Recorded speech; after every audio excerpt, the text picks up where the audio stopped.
শূন্যের সাথে, মহাশূন্যের সাথে, নিরাকার ব্রহ্মের সাথে সংযুক্তিকরণ দেহি মানুষের সম্ভব নয়। এটা অত্যন্ত কঠিন। শূন্যের ধারণা মস্তিষ্কে আনা সাধারণ মানুষের পক্ষে অত্যন্ত কঠিন। নিরাকার ব্রহ্মের ধারণা করা সাধারণ মানুষের পক্ষে অত্যন্ত কঠিন। তাহলে পার্থিব সাধারণ বৈষয়িক মানুষের জন্য রাস্তা কি? না, সেও আলটিমেটলি সেই নিরাকার ঈশ্বর বা নিরাকার ব্রহ্মের ধারণা অবশ্যই পারবে, সেটা এই এমনতর সাকার ভগবানের মাধ্যমে, যাদেরকে বলা হলো অবতার পুরুষ বা সিদ্ধ সাধক সন্ত পরম সন্ত, যাদের মধ্যে সেই নিরাকারের ভাব মূর্ত হয়েছে। এই তাদের মাধ্যমে কিন্তু সে ওই নিরাকারের ভাব বা সিদ্ধি বা ওই ব্রহ্ম আনন্দ, তার যে সিদ্ধি, সে আয়ত্তের মধ্যে আনতে পারবে।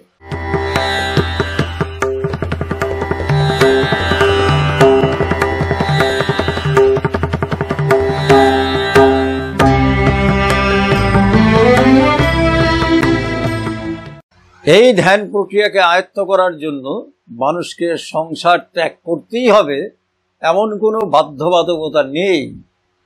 আসল ব্যাপারটা হচ্ছে সেই আদর্শ মানুষের প্রতি আত্মিক যুক্তিকরণ, সাইকো ফিজিক্যাল অ্যাটাচমেন্ট, বা পুরুষোত্তম অনুকূল চন্দ্র আরেকটু এগিয়ে যেয়ে বলছেন সাইকো সেক্সুয়াল অ্যাটাচমেন্ট, মানস যৌন অনুরাগ। এক কথায় অর্থাৎ এ যাবৎ যাকে কুণ্ডলিনী শক্তি বলা হয়েছিল, যাকে রাধা শক্তি বলা হয়েছিল, যাকে লাদিনী শক্তি বলা হয়েছিল, পুরুষোত্তম অনুকূল চন্দ্র খুব সহজভাবে বলছেন যে আসলে ওটা হচ্ছে সিগমন্ড ফ্রয়েড যাকে বলছেন সুরত, লিবিডো, আদিম আসক্তি বা আদিম আকুতি, প্রিমিটিভ আর্জ। এটাই হচ্ছে কুণ্ডলিনী শক্তি, এটাই হচ্ছে রাধা শক্তি, এটাই হচ্ছে লাদিনী শক্তি। এই শক্তিটা কোনো না কিছুর সাথে সে যুক্ত হতে চায়। তাহলে এই যুক্তিকরণটা যদি কোনো মহতের সাথে হয়, এই ক্রিয়াটার কথাই আমাদের ভারতবর্ষের মনীষা বলছে যে এই সংযুক্তিকরণটা তুমি একজন মহৎ আদর্শ, মহৎ মানবের সাথে তুমি যুক্তিকরণ ঘটাও। শূন্যের সাথে, মহাশূন্যের সাথে, নিরাকার ব্রহ্মের সাথে সংযুক্তিকরণ দেহি মানুষের সম্ভব নয়। এটা অত্যন্ত কঠিন। শূন্যের ধারণা মস্তিষ্কে আনা সাধারণ মানুষের পক্ষে অত্যন্ত কঠিন। নিরাকার ব্রহ্মের ধারণা করা সাধারণ মানুষের পক্ষে অত্যন্ত কঠিন। তাহলে পার্থিব সাধারণ বৈষয়িক মানুষের জন্য রাস্তা কি? না, সেও আলটিমেটলি সেই নিরাকার ঈশ্বর বা নিরাকার ব্রহ্মের ধারণা অবশ্যই পারবে, সেটা এই এমনতর সাকার ভগবানের মাধ্যমে, যাদেরকে বলা হলো অবতার পুরুষ বা সিদ্ধ সাধক সন্ত পরম সন্ত, যাদের মধ্যে সেই নিরাকারের ভাব মূর্ত হয়েছে। এই তাদের মাধ্যমে কিন্তু সে ওই নিরাকারের ভাব বা সিদ্ধি বা ওই ব্রহ্ম আনন্দ, তার যে সিদ্ধি, সে আয়ত্তের মধ্যে আনতে পারবে। এই ধ্যান করতে গেলে কি লাগে? প্রথম কথা হচ্ছে এই সদ্গুরুর প্রতি আসক্তি, এবং পুরুষোত্তম অনুকূল চন্দ্র বলছেন এই ধ্যানের সাথে একটি জপের সম্পর্ক আছে। শুধু ধ্যান হবে না যদি জপটা না থাকে। এই জপটা হলো শব্দযোগ সাধনা, যাকে ঋষিরা অনাহত নাদ সাধনা বলেছেন। যখন এই মহাবিশ্বের সৃষ্টি হয় মহাবিস্ফোরণের মাধ্যমে, সেই সময়ের যে শব্দ আজও হয়ে চলেছে, তাকেই বলা হয় অনাহত নাদ। এবং এই অনাহত নাদ তার মূল উৎস থেকে এক এক স্তরে এক একটা রূপ নিয়েছে। তাকে ভাষাগতভাবে বিভিন্ন বীজ মন্ত্র বলা হয়, এবং যেখানে বীজ মন্ত্র আসলে সাউন্ড, এই আল্ট্রাসোনিক সাউন্ড, তার ভাইব্রেশন, যেখানে সাউন্ড আছে সেখানে লাইট আছে, তাহলে সেখানে একটা জ্যোতির্ময় রূপ আছে। সেই জ্যোতির্ময় রূপটাকেই বলা হয় পুরুষোত্তম অনুকূল চন্দ্রের ভাষায় সেই বীজ মন্ত্রের, অর্থাৎ ওই সাউন্ড ভাইব্রেশনের অধিষ্ঠাত্রী দেব বা দেবী। এই যে দেবমূর্তি দর্শন হয় বা দেবমূর্তি বা দেবী মূর্তি দর্শন হয় সাধকদের, সেটি হচ্ছে কিন্তু এই বীজ মন্ত্রের কিন্তু ওই জ্যোতি বা লাইট, তার ম্যানিফেস্টেশন, জ্যোতির্ময় রূপ, সেগুলাকেই বিভিন্ন দেব বা দেবী বলা হয়। পুরুষোত্তম অনুকূল চন্দ্র বলছেন প্রিসাইডিং ডিটি, অধিষ্ঠাত্রী দেব অথবা দেবী।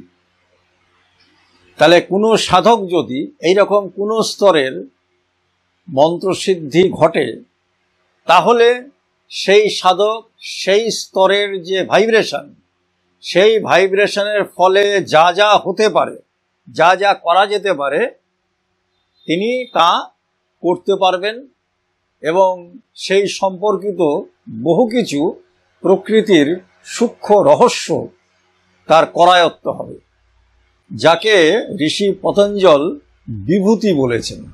যোগ বিভূতি, বিভূতি মানে ঐশ্বর্য, যোগ ঐশ্বর্য। এই সাধনা স্তরে এক একজন সাধকের এক এক রকম ঐশ্বর্য দেখা দেয়, সেটা সাধক নিজেই অন্তর দিয়ে উপলব্ধি করতে পারবে।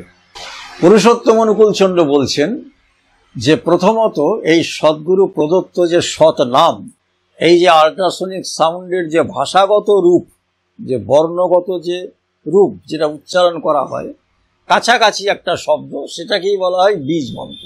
বীজ মন্ত্র হয় বীজাত্মক নাম, ধনাত্মক নাম এবং ধুনাত্মক নাম। তাহলে পুরুষোত্তম অনুকূল চন্দ্র বলছেন যে ধুনাত্মক যে নাম সেটি হচ্ছে শ্রেষ্ঠ। কেন না, এটা হচ্ছে সমস্ত ভাইব্রেশনের রুট, মানে অন্যান্য মন্ত্রগুলোর, অন্যান্য স্তরের মন্ত্রগুলোর যে ভাইব্রেশন, সেই ভাইব্রেশনগুলো এই ধনাত্মক ভাইব্রেশন থেকেই সেগুলো এসেছে।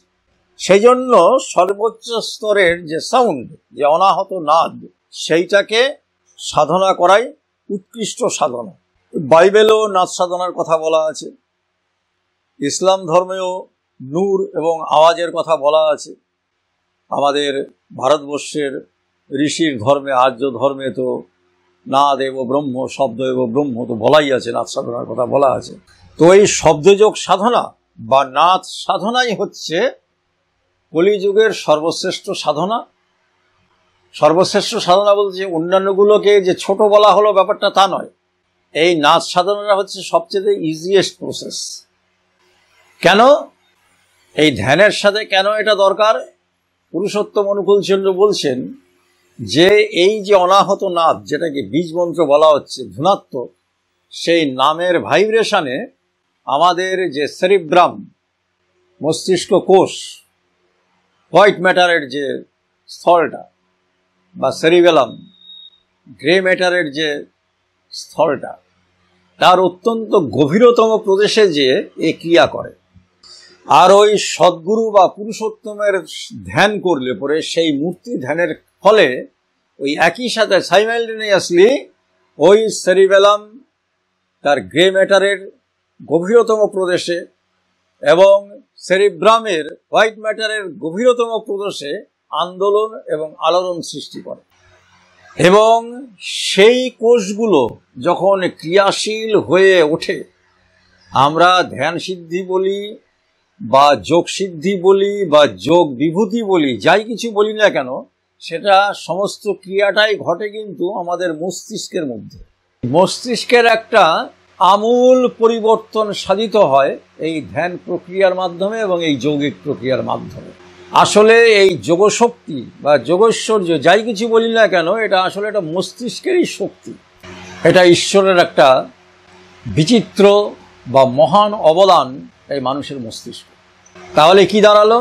সহজ ধ্যানের যত রকম প্রক্রিয়া আছে, সহজ পদ্ধতি হলো একজন এমনতর পরম পুরুষকে জীবনের কেন্দ্রে বসানো, তার প্রদত্ত যে সৎ নাম নিষ্ঠা সহকারে সেই নামের উচ্চারণ, জিহ্বাকে না নড়িয়ে, ঠোঁটকে না নড়িয়ে মানস জপ, এবং সেই নামের যিনি মূর্ত প্রতীক, এই আজ্ঞাচক্রে দুই ভুরুর মাঝখানে 1 থেকে 1.5 ইঞ্চি ভেতরে যেখানে পিনিয়াল গ্ল্যান্ড আছে, সেইখানে ওই দ্বিদল চক্র যাকে বলা হয়, সেই আজ্ঞাচক্রে ওই সদ্গুরু বা প্রিয় পরমের মূর্তিকে ধ্যান করা এবং তদ বিষয়ক চিন্তা ভাবনা করা একাগ্রতা সহকারে।